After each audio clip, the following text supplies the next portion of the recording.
ஏன்னா பிலிப்ஸ் மரியாதை கொடுத்து அம்மா நிறைய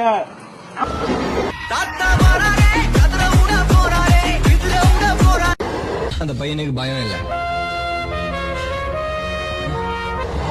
எங்கே செல்லும் இந்த பாதை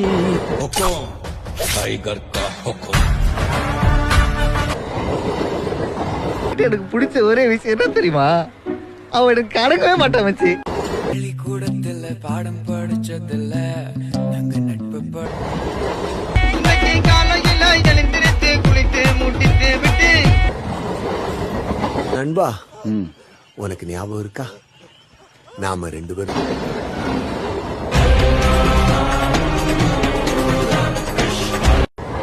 எனக்கு அதெல்லாம் தேவையில்ல. எப்போ வரீங்க?